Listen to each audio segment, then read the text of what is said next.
Hey everyone, Fiona here on the unceded lands of the Yagara and Turrbal people. The big inner vivid theme that we're exploring in this collection of episodes is how to live.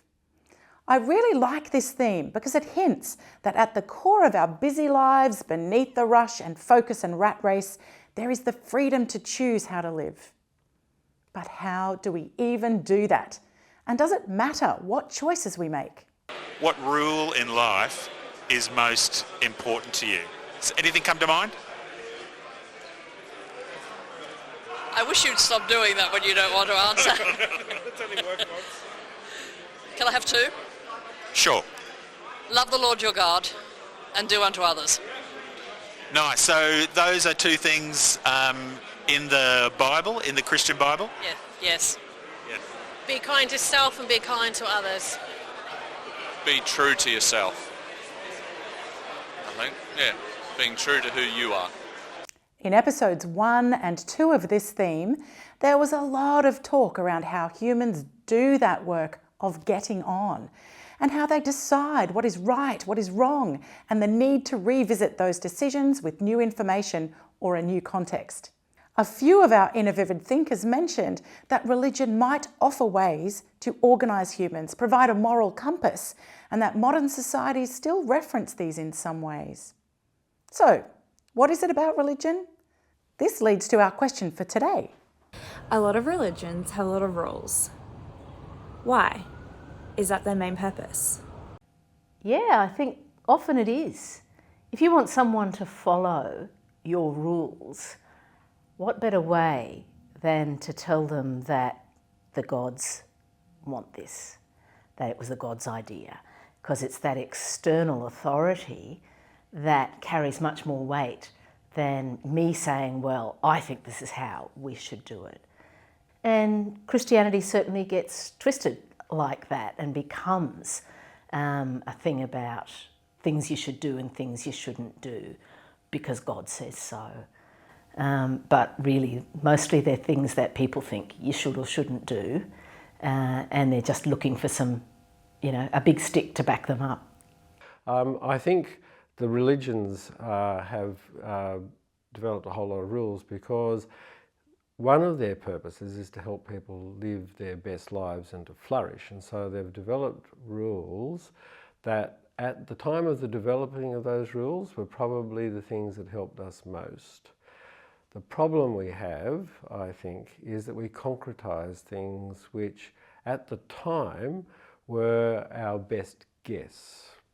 And one of my great heroes, Richard Holloway, says that basically the human family has a set of rules for really practical reasons, like don't eat prawns because Charlie died when he ate a prawn and so did Matilda, so prawns obviously aren't for us. And we concretise those rules because we then give them a divine gloss.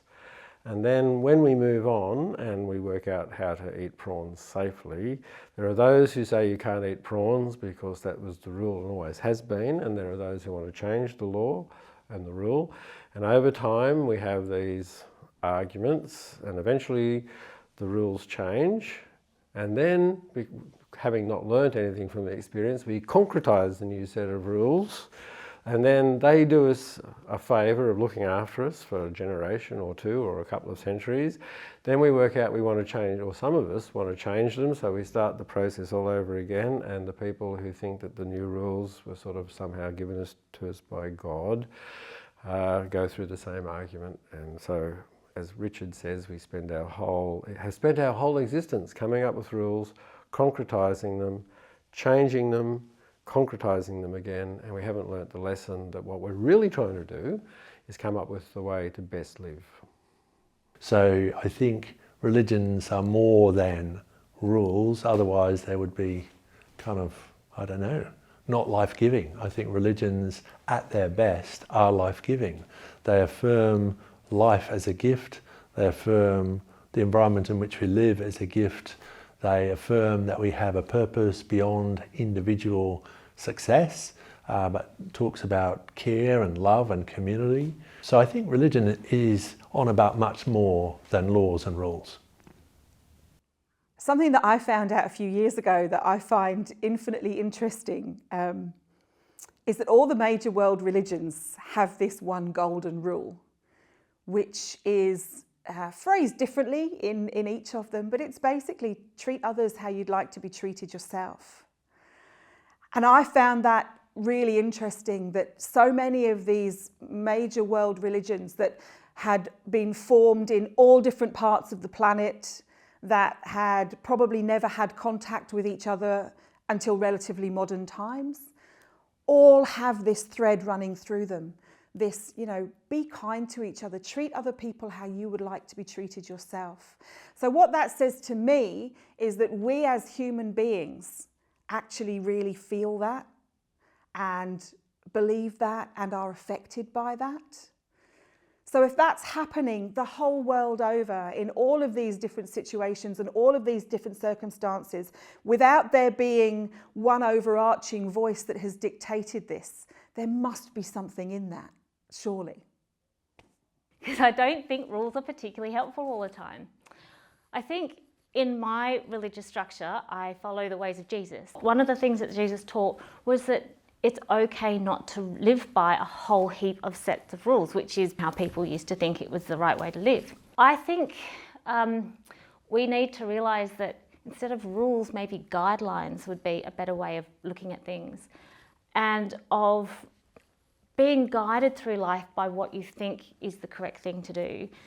Rules probably don't answer every question we need them to, and they might not be able to give the same answer that applies equally to every situation. So I think approaching the situation with a broader sense of guidelines, of standing up for the vulnerable, of speaking out to support someone who may be powerless, that might break rules, but that follows a better guideline. So that's how I approach that. Sounds like religions play that very human game of balance. Balancing a desire for order with the need for continually checking in. Are we still caring? Are we still connecting? Are we still making a stand for important things? I love Gemma's idea about guidelines that she can check in with, and Cam's hope that religion is life-giving. What's your take, Peter?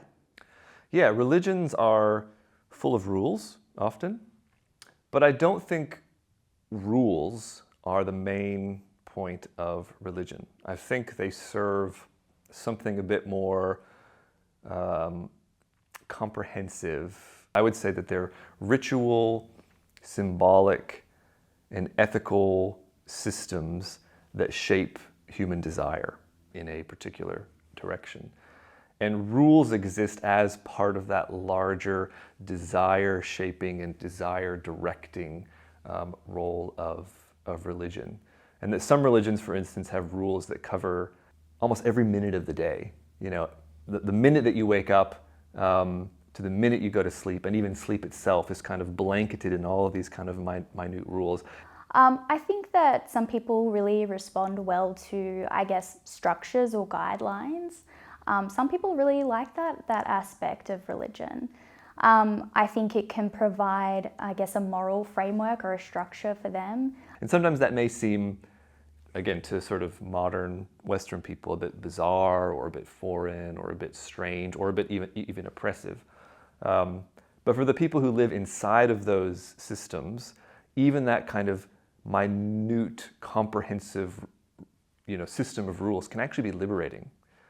It's actually a way of kind of liberating a shape to life, giving shape and form, training someone how to desire in a particular direction. So I think it can be that. Now, of course, it can also be suffocating, confining, limiting, and that people find a need to kind of break out of those rules. But I don't think the rules as such, they're not ultimately what it's about. And it can go kind of either way of being liberating or kind of oppressive. I'm not familiar with all the world's religions.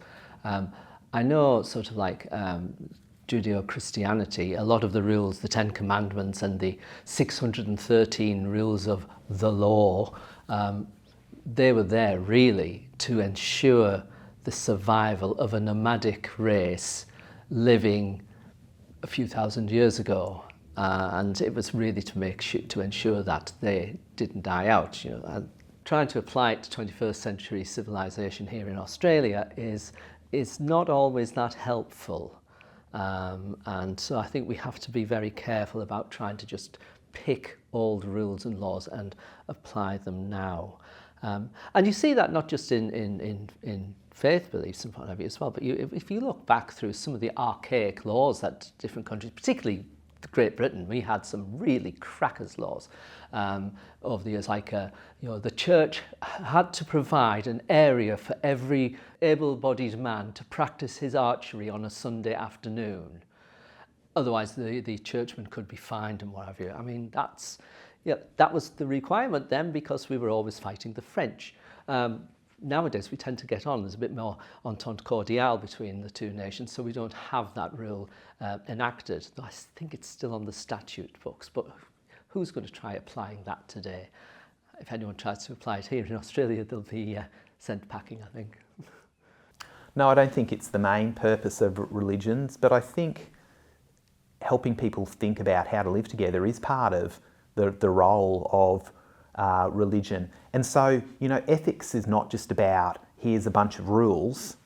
It's also about actually what makes for a good life. What is going to make for a happy and harmonious society.